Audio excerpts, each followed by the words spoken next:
everyone, my name is Ashley Pareda. I am the owner of Career in STEM, and before I launched Career in STEM, I was a middle and high school science teacher at a magnet school in an inner city. Being at a magnet school, I had students from a wide variety of backgrounds. I had some that were performing at the college level and some that were barely reading at a third grade level. So I confronted the situation that a lot of teachers are confronting these days, which is how do I keep all these students engaged? And for a while I struggled. I didn't really have a good answer. And then ultimately I found my answer to be STEM careers.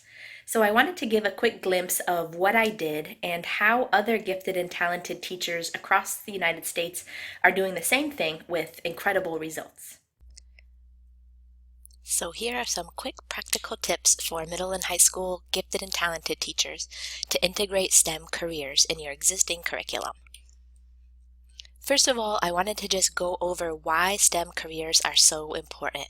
In my opinion, it's imperative to expose our gifted and talented students to STEM careers because they're our nation's brightest students.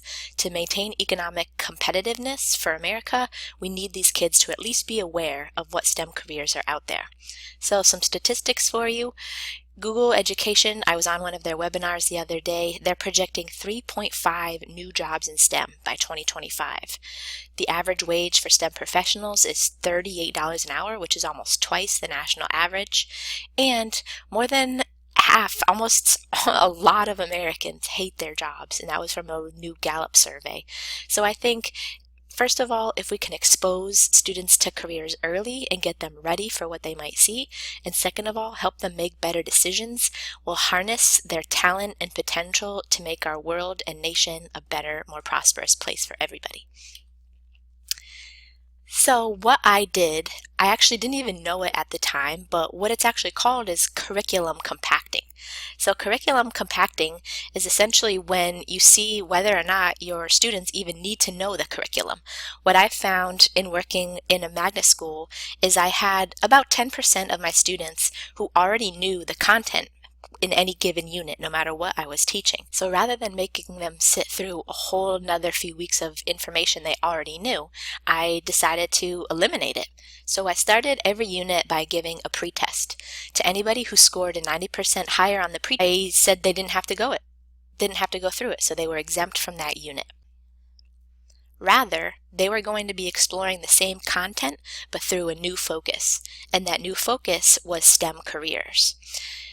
The NGSS is based on practices used by real STEM professionals, which is why I chose STEM careers as the new focus for my curriculum for these gifted and talented students. Rather than making them relearn content that they'd already mastered, my gifted and talented students applied what they already knew to create things and explore STEM careers. I'll go through a couple examples.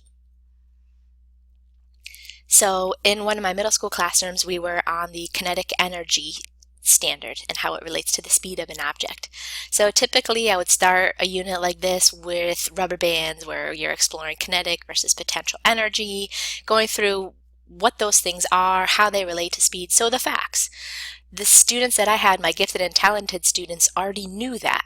So rather than making them go through all of that, what I had this special group doing in my classrooms, while everybody else was doing the lesson, they were working on this special project.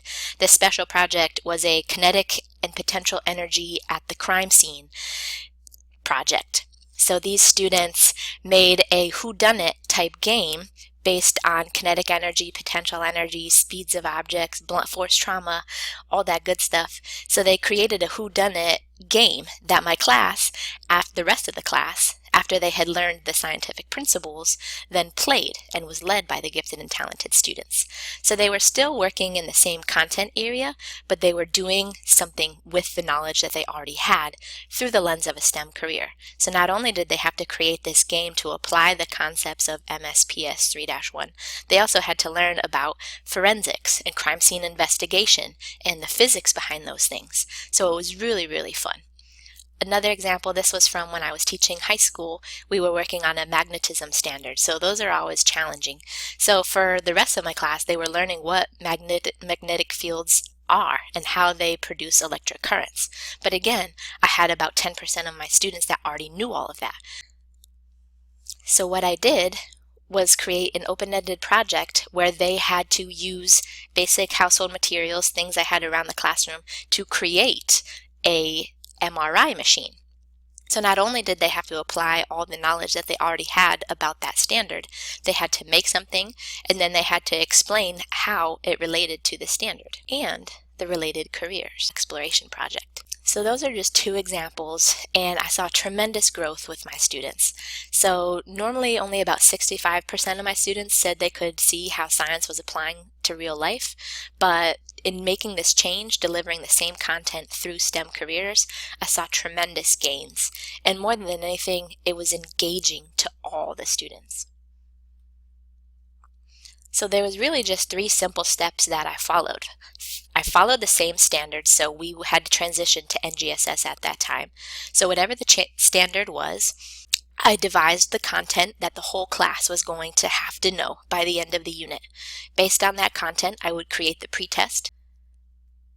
Anyone who scored a 90% or more on the pretest didn't have to do the content because they already had shown that they knew the content. That's where STEM careers came in for me, where I created alternative lessons and projects and let them create a lot of different things student-led through the lens of STEM careers about the same curriculum.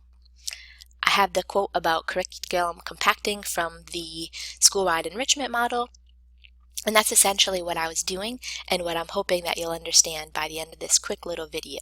So in summary, I used STEM careers as part of curriculum compacting within my general education classes for my gifted and talented students.